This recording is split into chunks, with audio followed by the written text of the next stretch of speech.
Welcome to Talking Heads. This is where we'll discuss issues affecting Malaysia's ICT landscape with a panel of industry players and observers. We will table issues and talk about them and hope to bring solutions up to the relevant authorities. Viewers are encouraged to comment about chosen topics posted in our forum on the website www.cyberjaya.tv every week. I'm Shukan Shukur, your host for the show, and together with me are two experts, Mr. Christopher Chan and Mr. Azharin Khamis. Welcome, gentlemen. Thank you. Let me just introduce Christopher. Christopher is the President of the Technopreneur Association of Malaysia and Chief Executive of the Media Shop. The Technopreneur Association of Malaysia, or popularly known as TEAM, is the de facto organization representing technopreneurs in the country. It's initiated quite a number of projects since its inception 2 years ago, one of which is the Cradle Investment Program, which is now managed by MAVCAP. The Media Shop is, to me, an MSc success story. It started by operating cyber cafes under the name of Java Shop whilst developing corporate solutions. And 8 years later, its products are being used in 13 countries and by about 180 companies.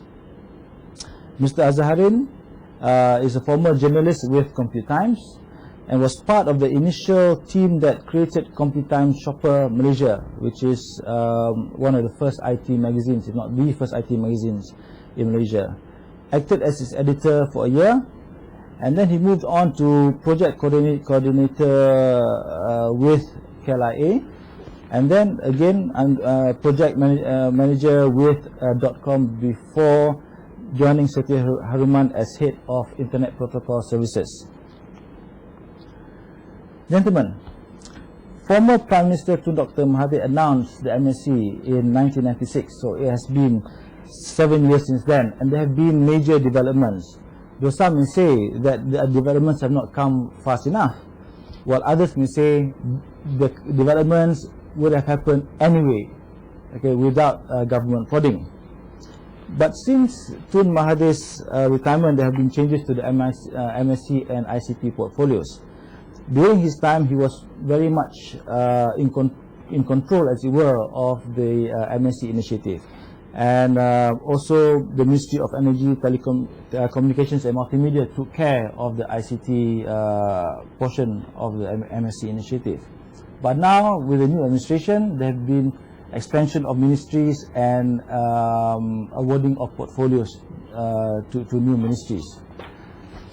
For example, we have the Ministry of Energy, Water and Communications now, replacing the old Ministry of Communications and Multimedia.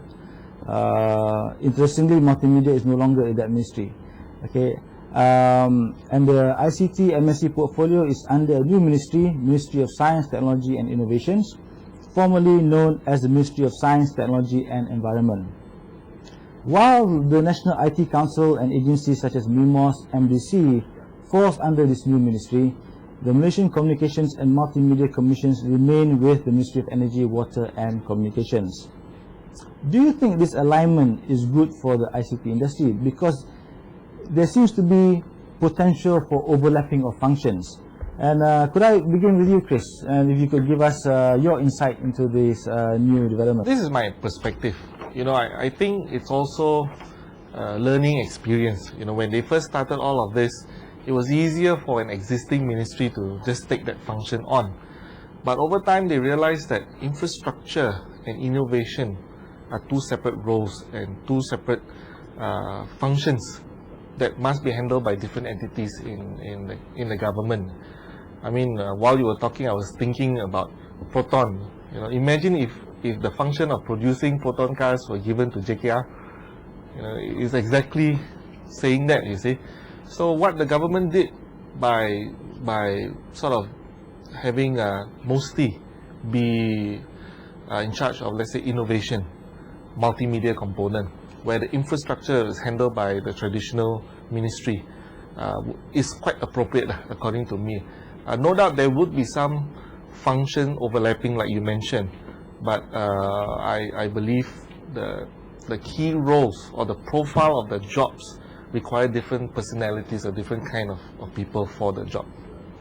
But don't you think that communications now is more a service, more of innovation, okay, than just laying cables? We think of communications, we think of telephone lines, okay.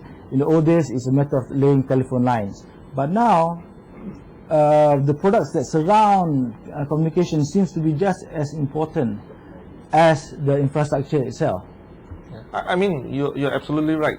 The thing is, it's not just communication as in talking there. You have to be very innovative in terms of how you communicate. You know, you have the internet, you have now broadband for the internet, you have wireless, WiMAX, and you know, it keeps on changing, you know. Whereas the infrastructure fellas have to worry about how do I put in basic needs, basic infrastructure that almost all this communication needs can sit on top of it, you see. And really, if you look at infrastructure, I believe it does not evolve so quick. I think the more important component is policies, implementation, some of the other issues pertaining to infrastructure rather than just the innovation component of infrastructure. Do you share the same sentiments? To me, you have to look at both are essential. You look at the infrastructure has to be there, because without infrastructure, then a lot of the services side just can't flourish. Okay, so infrastructure still needs, as far as Malaysia is concerned, we still need to develop it further.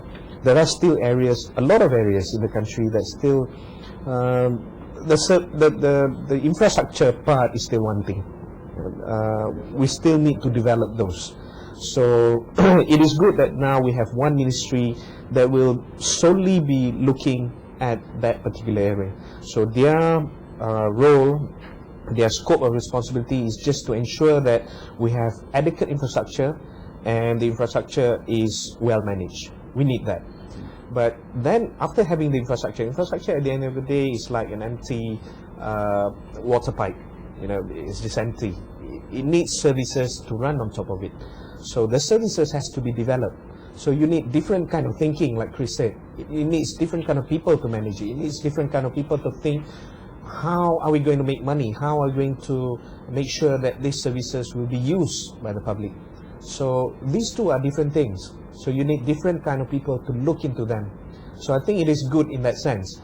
But since it is very new, so there's probably a lot of question marks that needs to be addressed. How are you going to differentiate one role to another? You know, which is my area of jurisdiction and what is yours? You know, there's a lot of definition work that needs to be done. Probably that will take 1 year in itself for the two ministries to sort things out.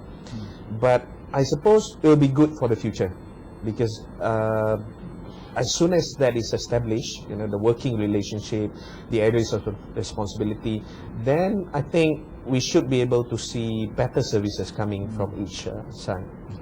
Interestingly, let's look at this post by Satria Asia on our forum. We talked a lot about infrastructure just now, and when we post that question to him or to the forum, are the new ministries good for the industry? His comment is this: it doesn't matter.